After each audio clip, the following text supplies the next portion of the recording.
Bob! Bob! Tim? Tim.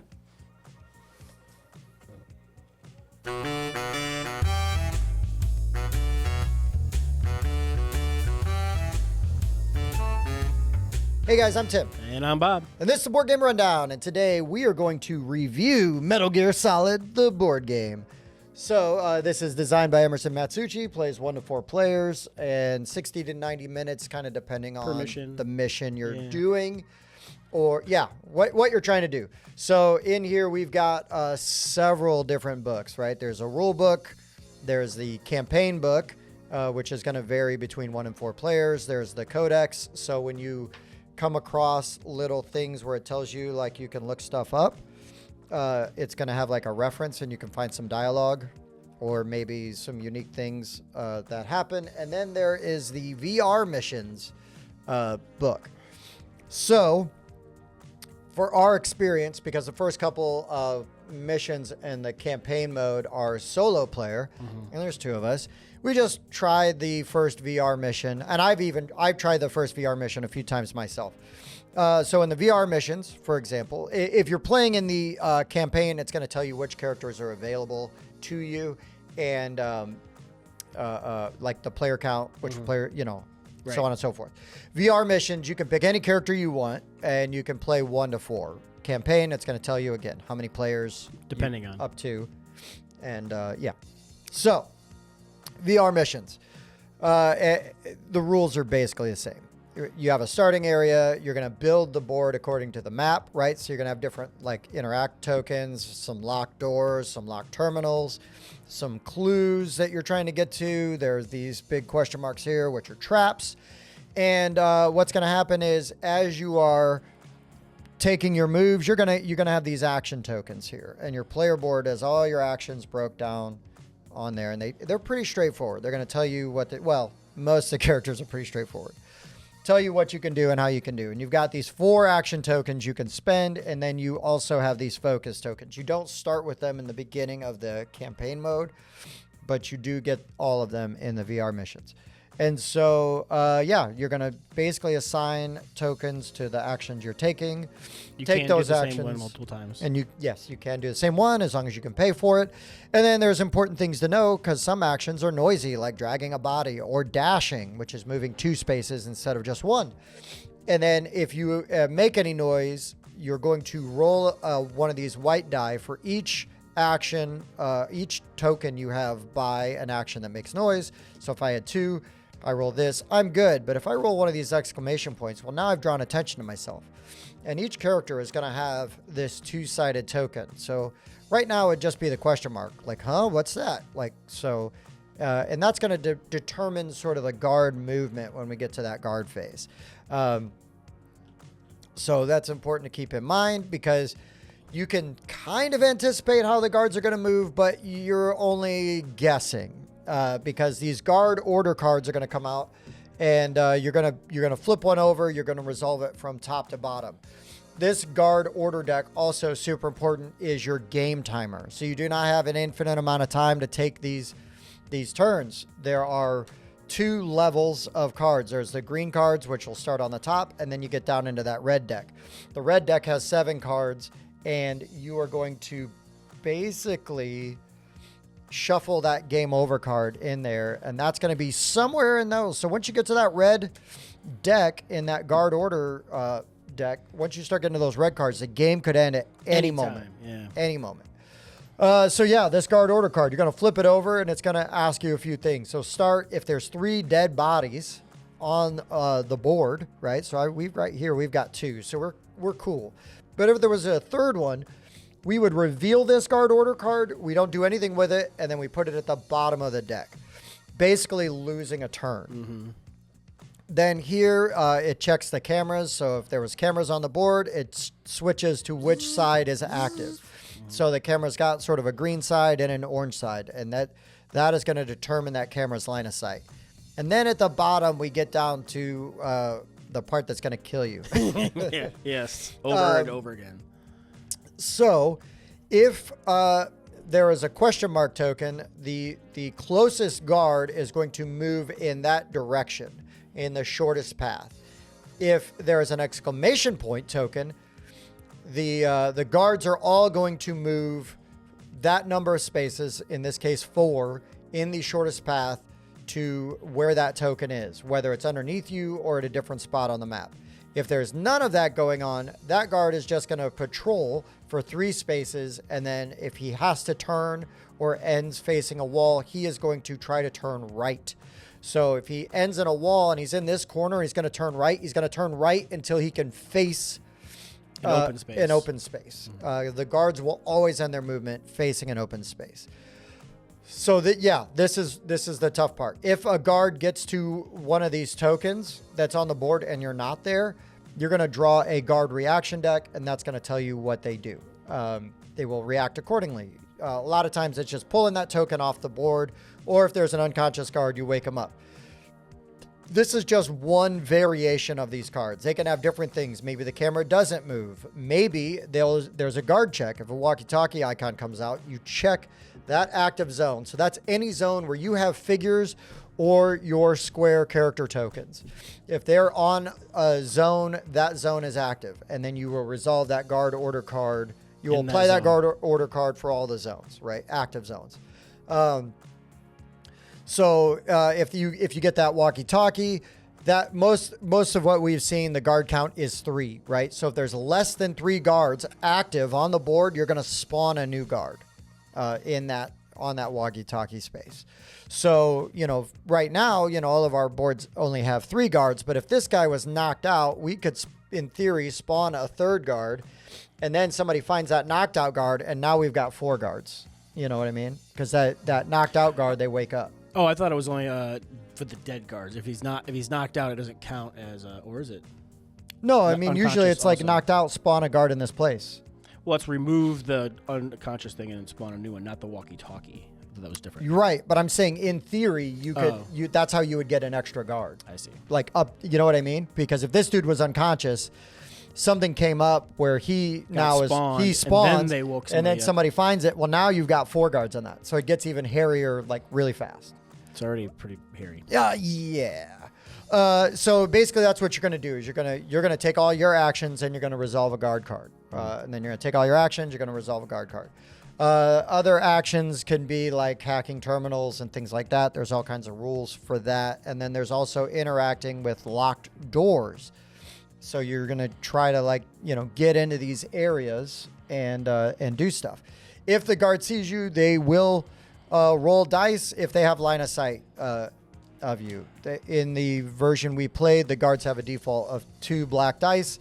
And if they meet or exceed your defense, you will take a damage per die that does that. So, and here I would take a damage. All the characters are basically defense of 3, in a health of 4. So on that 4th hit, you're done. And they've got to just roll a 3 or higher. So it is easier than 50%. So you are very squishy. Very squishy. Very squishy. So, I mean, really, really, really have to be very sneaky. And even then, it's tough. So, that's basically how the game goes. And your characters might have different kinds of damage they can do to guards. Like I could kill a guard. I can knock them out. Again, I cannot attack. You can hide the bodies. Yeah, the Otacon character. He's just a hacker. Has no attack, but he sneaks around and he does other useful things. He hacks terminals, and he can actually, some of these locks that have 4 dice on them, some people can't even get them unlocked. So I can actually manage that. Yeah, which we will get into that for sure. That's basically how the game is played. It is the miniatures all look great. I think the the way they do line of sight with the arrow on there, super helpful. Yes. Heroes round bases, guards square bases. And they even have a little pointer to tell you the facing, because facing is everything. You could be standing right next to guards and they don't see you, just like the game, because they walk right by, right? They don't have facing. So, and those helmets, there's no peripheral. Yeah, that's right. That's right. But let's now, that's basically kind of an overview of gameplay. But let's get into the meat and potatoes of our experience with this game and what we think about it. So Bob, I'll let you go first. I didn't have a ton of fun with this one. I usually enjoy co-ops. I enjoy tough co-ops. This seemed virtually impossible. And unless misunderstanding something with the rules, but we were going through it like over and over again, trying to make sure we had the wording right and just, following the way it does. So when it comes to trying to interact with this door over here, my dude got 4 dice. I could add a 5th one time, but I got 4 dice to roll. I need a 1, 1, a 5, and a 4. As long as I don't walk away from that door, I can choose to interact again and then roll the dice that failed another time. Mm-hmm. But trying to nail those, and then if I don't get them in the 4 actions I have, the 4 rolls basically, I lose all my progress. I've wasted my entire turn. I'm standing in the same spot, and here come the guards. I mean, it's just... Yeah. It was virtually impossible to get through that door. Like, I mean, unless Tim was standing there, like, trying to take dudes out as they approached me, and I'm trying to get through that one door, it was almost impossible to get. It's close to impossible to get through there. I did finally manage to get to this other room and get to this terminal, get it hacked, and I drew my card. I spent an action to draw this card, and this card here, false alarm. Basically, I get to fill these dice up, and once I fill those dice up, I can then put my token somewhere out on the board, and that's going to draw the guard's attention. Cool. Okay, well, that was going to be helpful, so I was sitting there trying to do that while Tim came in here to try to get to this file down here, and this little question mark ended up being a camera, which made him exposed, and then boom, guards came in and took him out before I could even put my thing on the board. Yeah, we tried. That was the second time. This is our third. This is our third attempt. Yeah, that was our third attempt at trying to complete the very first mission. The VR mission. The very first VR mission, and I mean, my goodness, like I think it was the second one was like we didn't even get out of the first room. Correct. Yeah, like the first time we did pretty okay. Like we made some progress into the second room, but then like I ended up getting shot because my dude got spotted. And technically, I could have kept playing because it's I believe when both players. No, it said somebody dies. Just one player. The players have failed the mission. Yep. And then all of getting into this room and getting to where we got, that put us 7 cards in. You have 14 safe turns. Then after that, the game can end at any time. And like the one time we looked, the first time we looked, it was literally the first red card. It was literally we were barely getting into this room, and we would have been done. Right now, granted, the second time we checked, it was the bottom card, so we would have had extra turns. But like, I don't see what we're doing wrong. Like we've tried different tactics. We tried being super stealthy. This one here, we're like, you know what? Just to start knocking dudes out. And that way we don't have to worry about their facing, and we can actually get places. We were like thinking about house ruling some things because like some of it doesn't make sense. Like, the line of sight token, you would think like if I had that exclamation point and I walked past a guard, once he loses sight of me, like why am I moving that exclamation point further? Because it's at the end of your movement. And if I ducked around another corner with my move, how does he know I ducked around that corner? He doesn't. He couldn't see me. And so it just seemed really weird that that's the way that they chose to do that sound thing. Maybe the dash could be 3 moves instead of 2, and maybe that could help the economy a little bit better and make it worth, rolling that white die as a risk for that one extra space. Sometimes like it's not necessarily worth that risk of rolling that white die. Like I said, like I really just did not enjoy what I was doing. Maybe different missions, maybe different characters, but the economy of like, okay, I spent these tokens to try to not get shot, but then to have to spend like, 1 or 2 or 3 of my actions to get those back again. There's nowhere really safe to hide because those guards just keep patrolling around, and it's just like, okay, well I can move 1 spot. And then I could try to rest, but I have to move 2 spots, get around a corner, so at least I'm out of line of sight. Like it was just, man, Well, the move economy, right, mixed with such a limited amount of time. Yeah. Right. That's the real problem. Because if we only had to draw these guard order cards when there was like a question mark or an exclamation point, it'd feel a little different. But you'd still have to rotate the guards, right? The guards still have to move. A basic patrol. Right. You know what I mean? So I understand why you need to do those cards. But if you want to move 4 spaces without making any noise, that's your whole turn. Yeah. And that's only 4 spaces. Yeah. Now in the VR mode, and we learned this because I feel like the cracking these doors is unreasonably difficult. to just play solo as Snake, which is what I was trying to do when I was learning the game so that I could teach Bob to play today. And I spent a good 3 hours translating the rule book and then Books. Because it's a little all over the place. This would be virtually impossible to do solo as like Snake. Well, without anybody, everybody else's interact is 3. Is 3. So anything with a locked icon that has a 4 dice pictured on it, you cannot do. Which is ridiculous because what it should be is if I've got to interact with that door, I get to roll 2 black and a white, right, for that action. Now, of those die, I can assign. Let's just say this is the way I would do it. I would assign this die because that's the one that works for this door up here, right? Now I'm going to take another interact action. I'm going to roll 3 fresh 3 fresh dice, right? And assign. Now I've got this, and now if I want to take a third action, I should get to roll 3 fresh dice, right? Because now it's at least possible. It's still really difficult because Right. we were doing it wrong, Yeah. and still felt like it was super hard. Yeah. And then we found out we weren't even doing it right, and it made it worse. Right, yeah, because I have 4 black dice, and those are the good ones, right? Because you're not going to attract the guards. There's no exclamation point on there.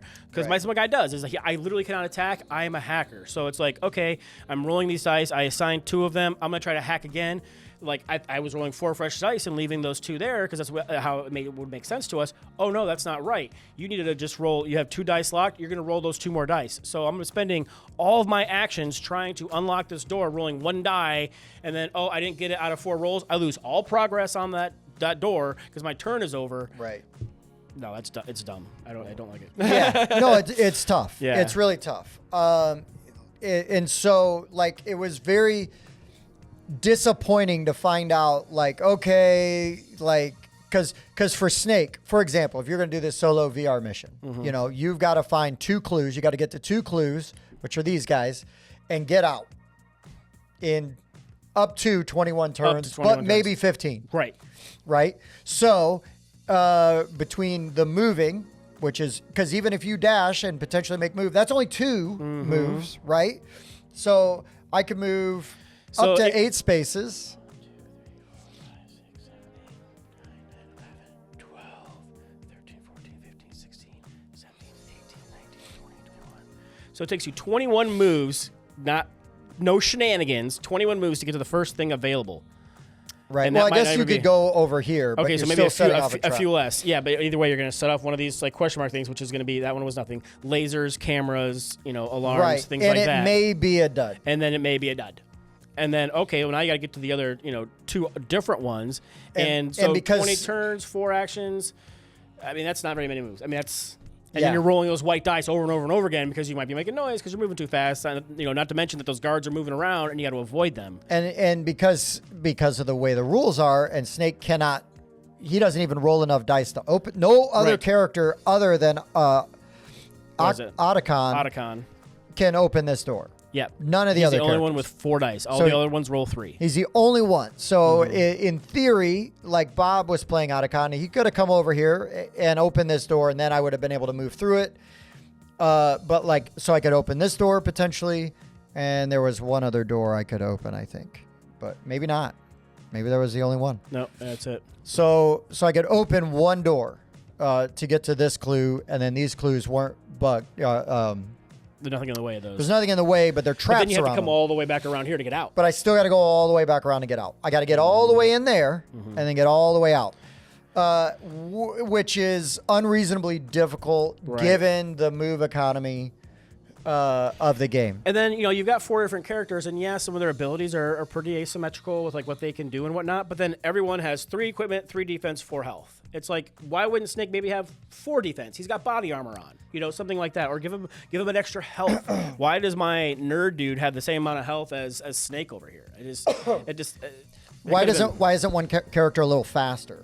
Yeah.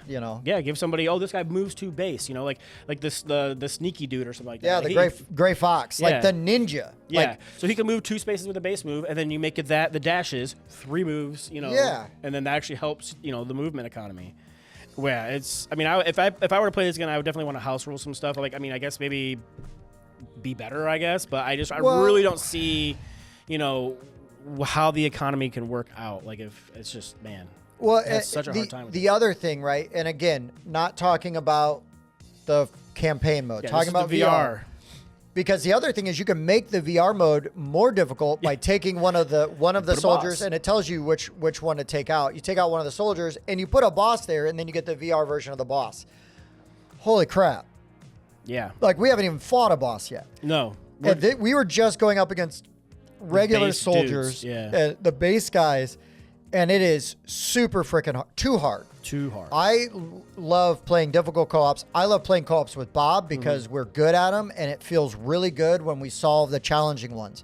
And it also, like, what kind of stunk was that the last game we played of this, we kind of were able to implement some stuff. Really went aggressive with it, and we still only even made it into the second room. yeah. And basically, once we got there, we were totally screwed because I was down to, I just had 1 health left, and then that guard spawned and right in there, and I was just boned. And you have no way to heal yourself. No way to heal myself. Yeah, med packs. I mean, my guy has rations that I could heal myself for 2 one time, but that's it. And he has no stealth stuff, no. Yeah. I mean, there are minis, awesome minis. miniatures.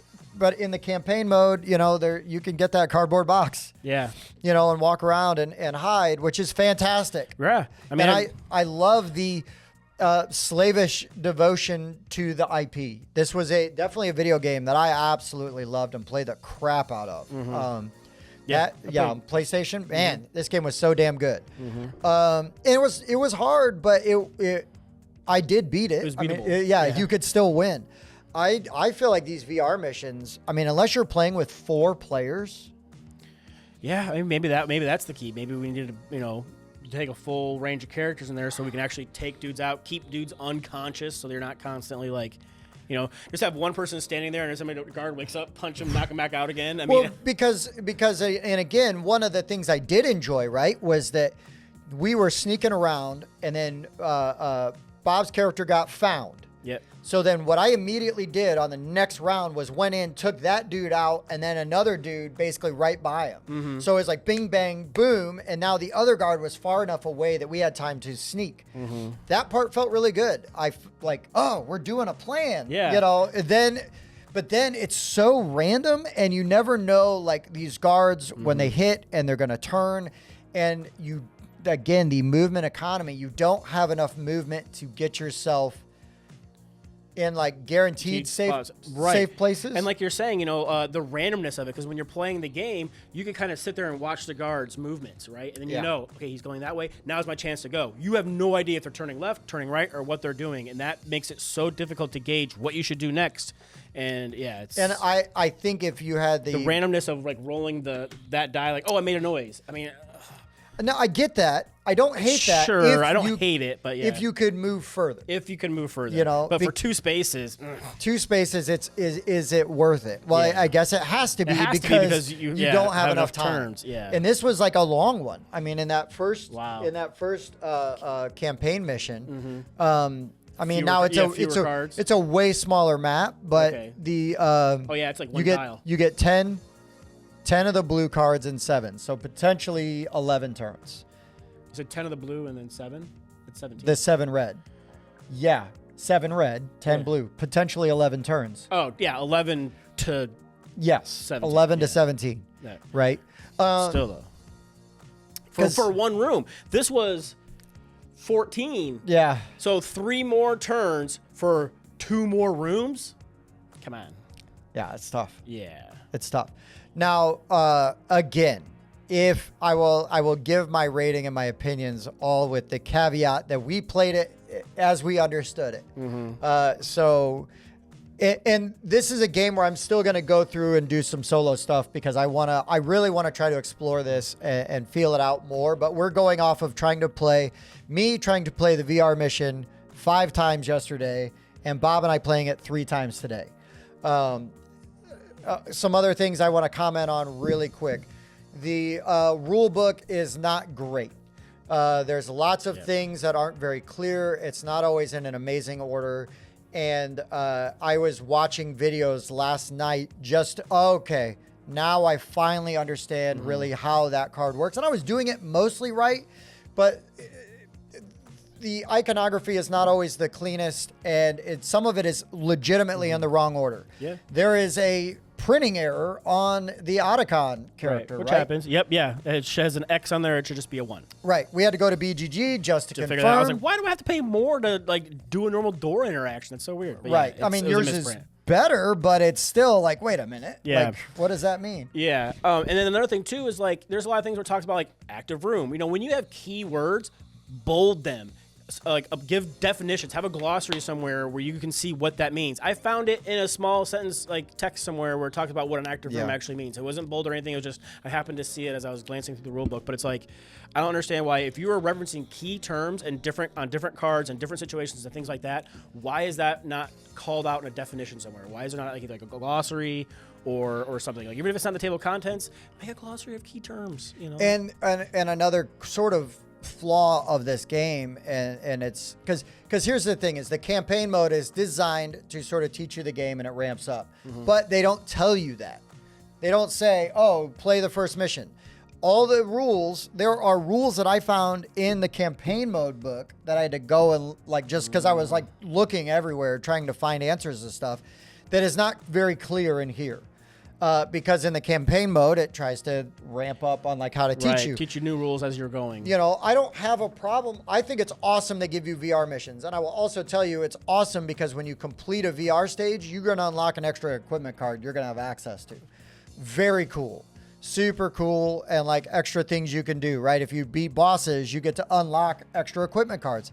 That's badass. There's a spot in the insert, right? It comes with this box, so you throw your extra unlock stuff in there. Unlock stuff in there. It looks like an old PlayStation 1 save card. Oh, like memory disc. Yeah. Yeah. You know, 512 meg on that bad boy. those things are awesome, right? Like the minis are great, Mantis. Well, I mean, CMON, that's something they do really well. They have a really, great minis in like all the games that they do. So Emerson Matsuuchi is a badass designer. Yeah. I mean, he has designed some games that I absolutely love. Some of my all-time favorite games. Same. And so, oof, this was rough. this was rough. This was really rough. This was really rough. Yeah. The thing is, and I will also say this, I think there's some really good bones here. I think there's some great bones. Yeah. But I honestly, Bob, I would like sit with you and what I think we should do when we've got some time, which is never, but what would be ideal would be to try it with the dash as a 3. As 3 and see if that helps. Yeah, and see if that helps. And also maybe change how those open. So Snake could still open that door. It's just harder. Right. Yeah, it's still possible, but yeah. Right. Or it's never possible for Snake to open that door. But if there's no alert token, the guards always move 3 spaces. And right. They just do a constant normal patrol that you can actually account for. Right. Like you do in a base Right. game. Like they always move clockwise. You know Right. what I mean? Like 3 spaces and then go clockwise until something else happens. Right. You know, I think that all, like, that's so easy. You know, and it's like, so the only thing I can ask and wonder is, did they try the game that way and it was too easy? Maybe. Then add more guards. Yeah. Yeah. You know? But this game was Instead hard of just as doing hell. 3 count, make it 4 or 5. So you're dodging more of them. Yeah, they're kind of doing this, basic, patrol. But, to have them patrol randomly just seems Because here's the thing, right? Especially with difficult co-ops. It's one thing if you feel like you've got a lot of agency, you really optimize your turns, and it's just hard. But you feel like you like, oh, we accomplished a lot, because even I will say this, right? That last game, right? I mean, you can see a knocked out dude, dead dude, and I had even moved that body. Like we were doing stuff, and that felt pretty good. And then again, it just came to an abrupt stop. Yeah. Before we even got to the first file folder. Yeah, which would have been a dud. Which would have been a dud. And that was halfway through our safe turns. Yeah, halfway through the safe turns, potentially a third of the way through the game. Yeah. And at max. Yeah. That's too hard. Yeah, that's Again, basically, you have to be so lucky for everything to work out just right for you. That's right. I don't really call that like skill then, because you're literally just like, oh, those cards just happen to come out in the right mode, where I was able to dodge those guys. Like I just don't. Because I could even see like there being a you finish it, oh, you completed this, but it took you 30 turns. Well, you get a lower rating, Right. a lower score. Yes. Right? Like, oh, so I'm going to try to beat this on that faster fast mode. to get maybe something unlocked or Yeah, something like that. yeah. Or even if you're like in the VR missions, for example, and it's like, okay, so hard mode, take 14 of those blue cards and then the red deck. And then, easy mode, use all the blue cards and the red deck. I mean, it's still 2, 4, 5 more turns. Yeah. Maybe 5 more turns, maybe not, because if you've killed too many people, which I don't have a problem with that rule. I think that because that rule then encourages you to knock dudes out and not kill them. Just kill them, correct? Right, and it's not like that comes up every time. Right. I don't have a problem with that rule. I love the concept of this game, and I think that's kind of what makes some of this very heartbreaking. Is because like even Meryl, right? Meryl starts with some weapons, but the second she fires a gun, boom, makes sense. You throw down that exclamation point, right? Makes sense. That makes sense. The ninja comes with a sword, but it doesn't even do a lot of damage. It's a white die, so you might still draw attention to yourself when you attack with the sword. Yeah. I mean, and that is also like it's an equipment card, so you got 3 gears on it. So you spend a gear to attack with that. Sword. Is the sword falling apart? I mean, it is like a vibrating something sword, like electro. Why does it have to be vibrating sword? Is that am I cutting through like, I don't know. I mean, it's just on theme to the character. Okay, fine. Now, like her assault rifle has bullets. That makes sense. Right? That makes sense. But, Snake doesn't start with anything. He's got to procure his equipment on site. Which, if by killing a guard I was able to then take a gun, yeah, that'd feel good. Oh, but could you do that?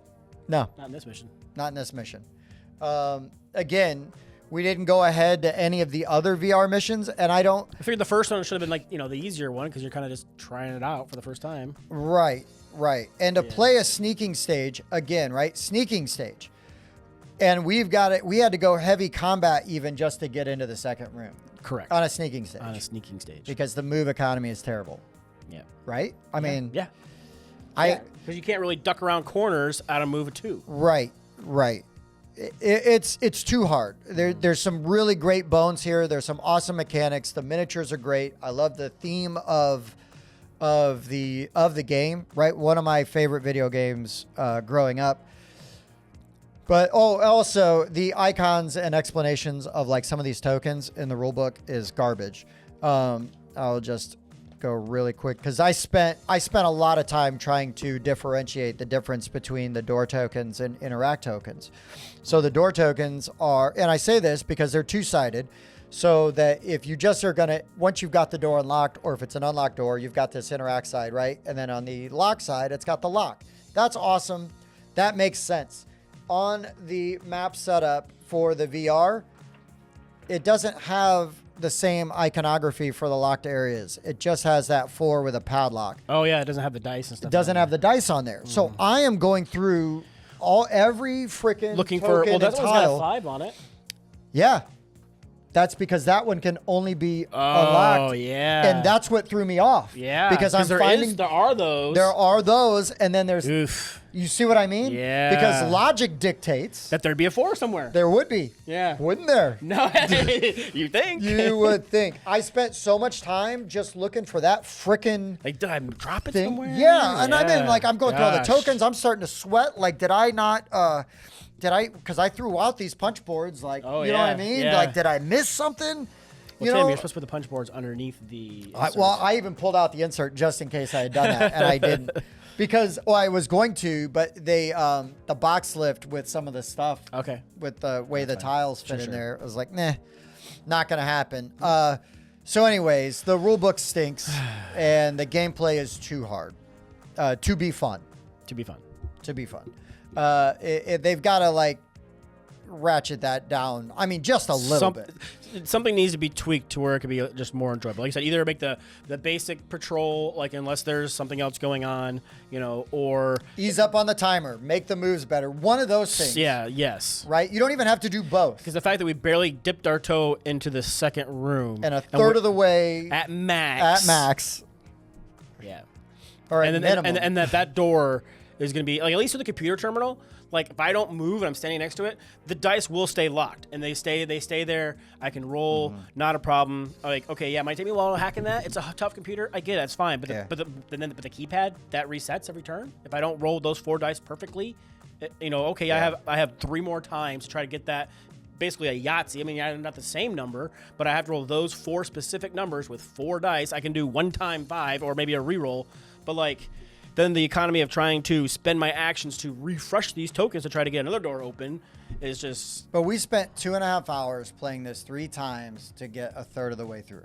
Yeah. The time deck. The time deck, and not even a third. And I mean, like I said, we didn't even get 1 file folder. Yeah. So. Yeah, that's a problem. That's a lot of feels bad. That's a lot of feels bad. And we are, we have gotten rules wrong before, and we both dug into these rule books like we were going through, and we found little things, but honestly, everything we found made the game harder. Yeah.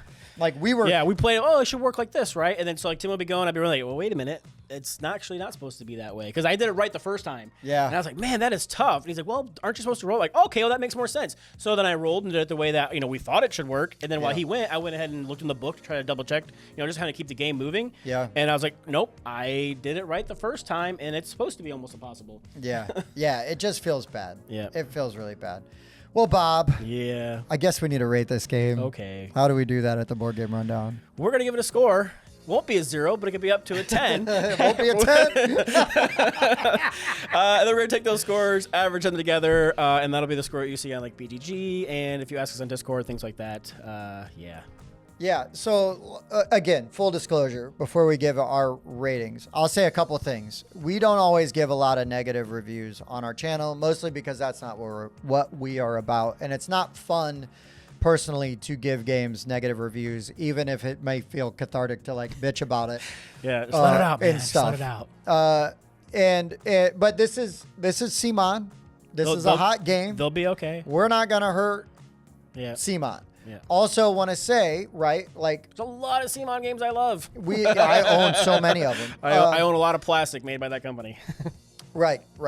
We got this from our game store, so this wasn't like given to us like by CMON or anything like that. And also, we played it as best we could understand it. Out of the so books. If we got stuff wrong and we interpreted stuff wrong from the videos that I watched and the books, then let us know. We'll give it another shot. Let us know. But I just want to put like we were doing it right. I just want to lay all of that out there. And we spent a lot of time. Yeah, it's a lot of hours for. I spent 6 hours on this game total. Yeah. Right? Like 6 hours. Well, it's at that 10th hour, Tim, that's when you're allowed to have an opinion. That's what, exactly. Exactly. So, Bob. Yeah. What do you give Metal Gear Solid? Been thinking about it a lot. And, like you said, there are some really good bones here. It does some things I find really interesting. I love the minis, and I would try it again with maybe a couple of the house rules because there have been some games I've had to play. Zombicide. That we played that first Zombicide. We house ruled that from the get-go. And that made that game fun. And you know what? They fixed it the way we did it. Yeah. Yeah, so we kind of felt a little vindicated by it. Made the game fun. It made the game fun. So as it sits, though, I don't feel like I need to own this. I would play it again if you really asked me to. Maybe after you've played a few of the solo missions and whatnot and figured out maybe a better strategy, or we house ruled the way. All that being said, I'm going to give it a 6. Oh, you're higher than me. Yeah, I was gonna go a little bit lower, but like I said, like I can't diss it for any of like the color issues, Oh yeah, I didn't even ask you. But there were so many other issues I didn't even think to ask Bob about. But like the orange gray is super easy to tell apart. Like the characters being round to square made it easy to tell apart. It's easy to just tell which ones are talking about on the board and whatnot. So no issues with that. Yeah, I'd give it a 6 because like I said, I'd try it with some house rules, and I think it could be some fun in there somewhere. Yeah, so I'm gonna give this a 5, and the only reason is because we could house rule this. I think this game could be an 8. Yeah. You know what I mean? Yeah, like, I could definitely take this and make it an 8. Yeah, I feel like we could. Yeah. But we shouldn't have to do that. That's Correct. not our job. Yeah. Now, we got the game in our collection. If we want to keep it and play it, I mean, aside from playing the missions and trying those out and just seeing how that works. But if I'm like, Bobby, come on, let's play VR missions. Let's go. We're gonna do this way.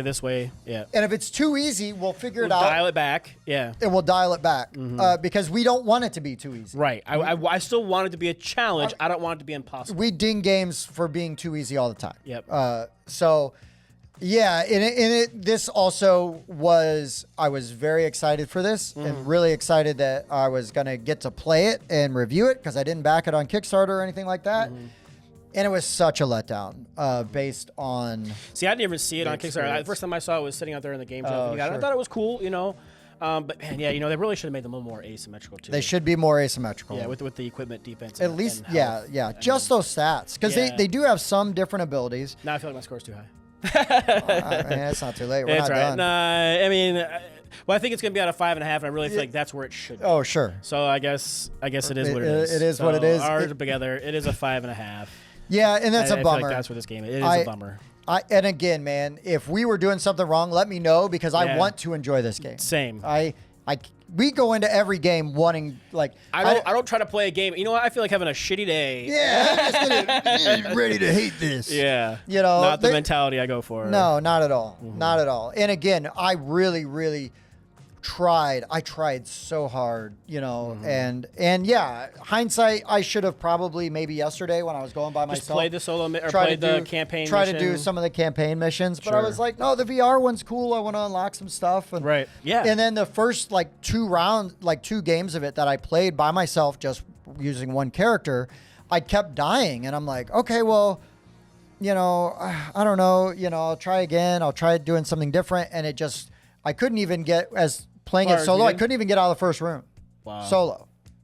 Because maybe we need to play it with 4 people. Because maybe that number of people, like you said, you could just have somebody that's literally just spending your turns beating people up. Right. And everybody else is trying to get through doors and go hack computers and go find file cabinets. Yeah, the only issue with that, though, is that it's called a sneaking stage. And if you need to play with 4 players, so you need to make people up. Then you need to make it a 4-player map and not a 1 to 4 player. Yeah. Right? But if playing with 1 player, you know, run 2 characters or 3 characters. Right.